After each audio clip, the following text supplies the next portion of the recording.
नमस्कार, आप देख रहे हैं पटना लाइट। आज आईबीपीएस और आरआरबी पीओ का एग्ज़ाम का पहले शिफ्ट का एग्ज़ाम ख़त्म हो चुका है और कैंडिडेट्स बाहर आने शुरू हो गए। चलिए कैंडिडेट से बातें करते हैं कि आज के एग्ज़ाम्स का रिव्यू पेपर कैसा रहा, किस तरीके के सवाल आज पूछे गए थे। चलिए सीधे कैंडिडेट से बातें करते हैं। बहुत अच्छा। कितना टाइम? 73। कैसा था मैथ्स में? बहुत इजी था। और रीजनिंग तो बहुत इजी था, मैथ्स में थोड़ा लेंदी था, कैलकुलेटिव। क्या पेपर में आज के पेपर में सवाल पूछे गए थे? सारा चैप्टर था सर मिला हुआ। अच्छा, मैथ्स, रीजनिंग और इंग्लिश भी था? नहीं, इंग्लिश नहीं, मैथ रीजनिंग। मैथ और रीजनिंग केवल। मैथ्स में सवाल कहाँ से थे? सारा चैप्टर, अरिथमेटिक, कॉम्बिनेशन सीरीज, सारा चीज। एडवांस नहीं था। और रीजनिंग में सारा चैप्टर था। सीटिंग अरेंजमेंट वगैरह? हाँ sir. All the best. Paper भैया पेपर था वो ठीक ठाक रहा। कितना अटेम्प्ट किया आप? हम 49 किया। 49। मैथ्स में सवाल कैसे आए? मैथ्स में भी हार्ड ही था। अच्छा, क्लर्क वाले एग्जाम दिए थे आप? नहीं, कलर नहीं दिए थे। और रीजनिंग में हम शायद 30 अटेम्प्ट किए हैं। अच्छा, मॉक दे रहे थे, उस पर बेस था कि नहीं? क्या मॉक वगैरह लगाए होंगे ना, जी। उस पर बेस था कि नहीं? हाँ, उससे बेस्ट था, ज़्यादा पजल नहीं आया था लेकिन। ज़्यादा पजल आया था। और मैथ्स में क्वांट ज़्यादा था। अर्थमेटिक अर्थमेटिक भी ठीक ही था, 8-9 सवाल था उससे। एडवांस के सवाल थे कि नहीं? एडवांस में ज़्यादा नहीं, 3-4 ही अटेम्प्ट किया हम। 3-4 अटेम्प्ट किया जी। कितने सवाल थे एडवांस के? एडवांस लगभग 13 या 14 थे। 13 और 14 हाँ सवाल थे। जी। ऑल द बेस्ट आपको। कैसा रहा आपका पेपर? अच्छा रहा। कितना अटेम्प्ट आप किए? 57। मैथ्स में कितने सवाल बने? मैथ्स में 23 बनाया। 23। और रीजनिंग में? रीजनिंग में जो बचा बना दिया। दोनों कंपैरिजन में कौन सा पेपर टफ था? टफ कोई नहीं था, मिक्स था, मतलब मिक्स था। हाँ। सवाल कैसे थे मैथ के? डुएबल थे। ड्यूरेबल थे। मतलब जिसका प्रैक्टिस अच्छा है ना वो मार गया होगा, मुझे लगता है 55 प्लस सब मारा होगा। रीजनिंग कैसा था? ड्यूरेबल था? हाँ, रीजनिंग में एक था अनसर्टेन पजल था, वो थोड़ा सा टाइम ले गया, बाकी सारे ठीक थे। मतलब सफिशिएंट टाइम पेपर को देख के? अच्छा था। आपका कैसा गया? ठीक गया, मतलब ऑन एवरेज जितना एक्सपेक्ट किया था वैसा तो नहीं गया। थोड़ा सा और भी रीजन्स हैं, लेकिन ठीक गया। मतलब पेपर के level moderate, easy to moderate. पहले जैसा ही या फिर कुछ बदलाव था? अब मेरा तो फर्स्ट टाइम है। मेरा फर्स्ट टाइम। अच्छा, all the best. Thank you भाई। कैसा रहा आपका?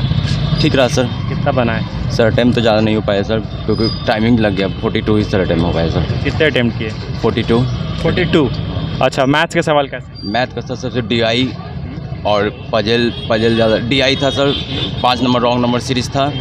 सिम्प्लीफिकेशन से उतना नहीं, 5 नंबर मिला लगता है, मे भी। हाँ, 5 नंबर। और अर्थमेटिक से क्वेश्चन नहीं था सर।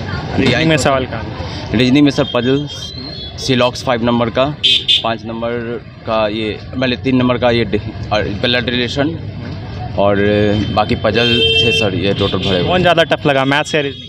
मैथ का सर DI लगा। मैथ में DI और रॉन्ग नंबर सीरीज थोड़ा उलझाया, इसमें टाइम वेस्ट हो गया, नहीं तो मैंने बाकी पजल लगा, थोड़ा सा टाइम लगा, पर बना पजल लगता है may be 30 cross reasoning. Paper easy था या टफ था? थोड़ा मॉडरेट लेवल का सर। मॉडरेट लेवल का। हाँ। पहले से कुछ बदलाव या कुछ वैसा ही था? नहीं सर, वैसा ही, मतलब सेम ही चल रहा है जैसे ऑल दिखा वैसे ही। कैसा रहा सर आपका? अच्छा रहा एग्ज़ाम। कितने अटेम्प्ट आपके? 61। हाँ। मैथ्स में कितने अटेम्प्ट किए? मैथ्स में 26 अटेम्प्ट किया। मैथ्स और रीजनिंग में सबसे टफ कौन सा लगा? मॉडरेट था दोनों।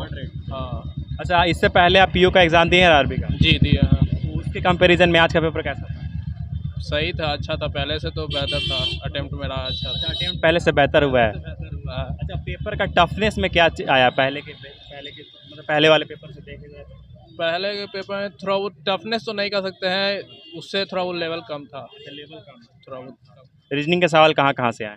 रीजनिंग के एक अनसर्टेन से आई थी, एक फ्लोर बेस्ड पजल थी, एक सर्किल में इनसाइड आउट थी, और एक थी डेट मंथ की थी पजल।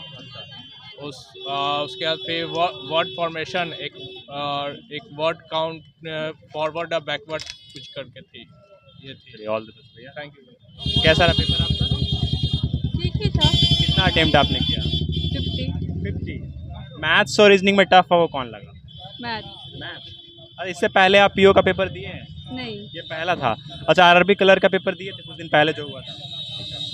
अच्छा, मॉक तो लगाए होंगे पीओ का? हाँ, उसके कंपैरिजन में कैसा था पेपर? जो मॉक का इजी पेपर होता है वैसा था, मतलब इस पेपर में, और जो हार्ड पेपर आता है उससे इजी था। अच्छा, उससे इजी, यानी मॉडरेट है पेपर। हाँ। मैथ्स में सवाल कहाँ से हैं? मैथ में DI से था, 2 DI से था, एक कैशलेट था और सिंप्लीफिकेशन आई थिंक 2 3 ही था और एक ये था समीकरण इक्वेशन था 5 ना। उसके बाद फिर हम देखे नहीं और अरिथमेटिक वगैरह खत्म हो गया। और रीजनिंग कैसा लगा? मॉडरेट था। रीजनिंग में कहाँ से सवाल थे? रीजनिंग में पजल थे और ये रिलेशन से आया था एक और भूल रहे हैं। Overall level of paper? Moderate. All the best. Thank you. कैसा रहा भैया? एग्ज़ाम ठीक था। एग्ज़ाम कितना अटेम्प्ट आपका? मेरा 36 ही अटेम्प्ट हो पाया। 36। मैथ्स में कितना बना? मैथ्स में मेरा 15 के करीब पास थे। हाँ। मैथ इजी नहीं, टफ था क्या? नहीं, मैथ्स बहुत इजी था। मेरा ही मतलब प्रिपरेशन उतना अच्छा था। आ जाओ। कैसा रहा पेपर भैया आपका? Hello sir. कैसा रहा पेपर आपका? पेपर सर अच्छा रहा। कितने अटेम्प्ट किए आप? अटेम्प्ट तो क्या बोलते 33 अटेम्प्ट गया। हाँ, क्या है कि टाइम पता ही नहीं चला। क्वेश्चन तो काफ़ी इजी था, जैसे मॉक लगा रहे थे, मॉक से तो इजी ही क्वेश्चन मिला, बट टाइम का मतलब एक प्रैक्टिस, बहुत ज़्यादा प्रैक्टिस अभी भी लगता है कि बहुत ज़्यादा प्रैक्टिस करना चाहिए, तब जाके एक अच्छा अटेम्प्ट होगा। क्वेश्चन का लेवल मॉक के लेवल से काफ़ी मतलब ईजी ही था, तो बस प्रैक्टिस की और मोर देन प्रैक्टिस की ज़रूरत है। तो कितना कट ऑफ प्रीवियस ईयर कितना गया था? नहीं, प्रीवियस ईयर कट ऑफ का बारे में मैं नहीं बता सकता, मुझे पता नहीं है। अच्छा, मैथ्स और रीजनिंग में आपको कौन सा सबसे टफ लगा? थोड़ा सा मैथ टफ लगा। हाँ। और रीजनिंग में कहाँ सवाल थे? क्या? रीजनिंग में सवाल कहाँ से आए थे? रीजनिंग में पजल थे, 4 पजल थे, जिसमें थे क्या बोलते सर्कुलर अरेंजमेंट थे, उसके बाद क्या बोलते हैं कि ये लाइन वाले पजल थे, और उसके बाद अल्फ़ाबेट्स थे अल्फ़ाबेट्स से क्वेश्चन थे, और उसके बाद क्या अल्फ़ाबेट्स ही थे और सीटिंग अरेंजमेंट थे, यही सब सारे क्वेश्चन थे। और मैथ्स में सवाल?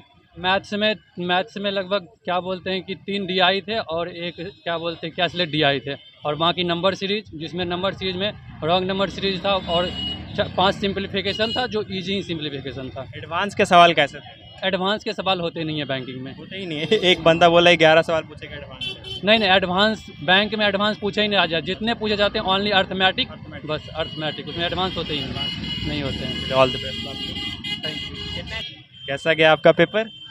बहुत अच्छा नहीं गया, मतलब कितना अटेम्प्ट किए? मेरे बस 56 अटेम्प्ट है। 56 हाँ, एक्यूरेसी तो होगा ना उसमें? एक्यूरेसी मैक्सिमम मैं मान के चलती हूँ 95 तो होनी चाहिए मेरी। 95%। हाँ, मैं इससे ज़्यादा एक्सपेक्ट नहीं करती, क्योंकि पेपर में होता है माइंड डिस्टर्ब थोड़ा। अच्छा, मैथ्स और रीजनिंग में टफ कौन सा लगा आपको? टफ ऐसे मतलब जो मॉक मैं दे रही थी उस हिसाब से बहुत ज़्यादा नहीं था, उसी लगभग आया था पेपर, बट ऑब्वियसली मैथ्स का एक DI मुझे लग रहा था कि थोड़ा सा कैलकुलेटिव ज़्यादा है, लेंदी है एक। बाकी एक कैशलेट था जो बहुत इजी था, और एक DI भी था, वो भी नॉर्मल सिंपल सा था, जस्ट जैसे कि क्या कहते हैं, एक परसेंटेज दी हुई थी, टोटल नंबर दी हुई थी, और उसमें 2 वैल्यूज़ निकालनी थी और कैलकुलेट करना था, बस इतना। और रीजनिंग के सवाल कहाँ से थे? रीजनिंग में ऐसे अनसर्टेन नंबर एक था, एक सर्कुलर बेस था, जिसमें कि वो 4 लोग हैं जो आउटसाइड और 4 इनसाइड थे, वो वाले थे, और एक वही मंथ बेस्ड था।